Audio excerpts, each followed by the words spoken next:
Hi, this is Mila, and I will be opening ZURU's 5 surprise. Aren't they the cutest? There's 13 plushy pets to collect, and I've never done one of these before, but I am very much looking forward to these. On the inside, here's capsule 1. Oh, look at it. Oops, I dropped it. Of course I did. A bunch of stuff fell behind. That guide.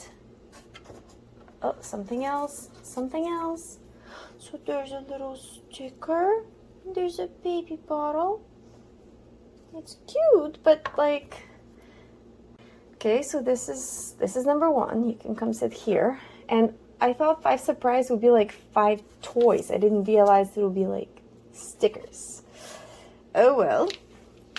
And here's the second one. At least it's not a double and it fell. What is it? What is this little guy? Oh, it's a little bear.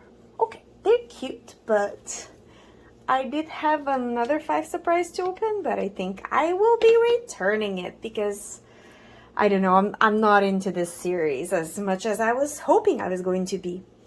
But despite that, I do have those 2 little fellas. Yeah, so there's the 2 little guys. They are cute, and the 2 little bottles, and there's a bunch of stickers, which honestly, I'm not that much into stickers, but I mean, I'll give them to my students and they'll be happy, so there's that. And yeah, no, I think the second one that I did get, I will probably return because I'm sadly not as much into this series, and I'd rather much more get like Make It Minis and all of that. So I will see you for the next one. Bye!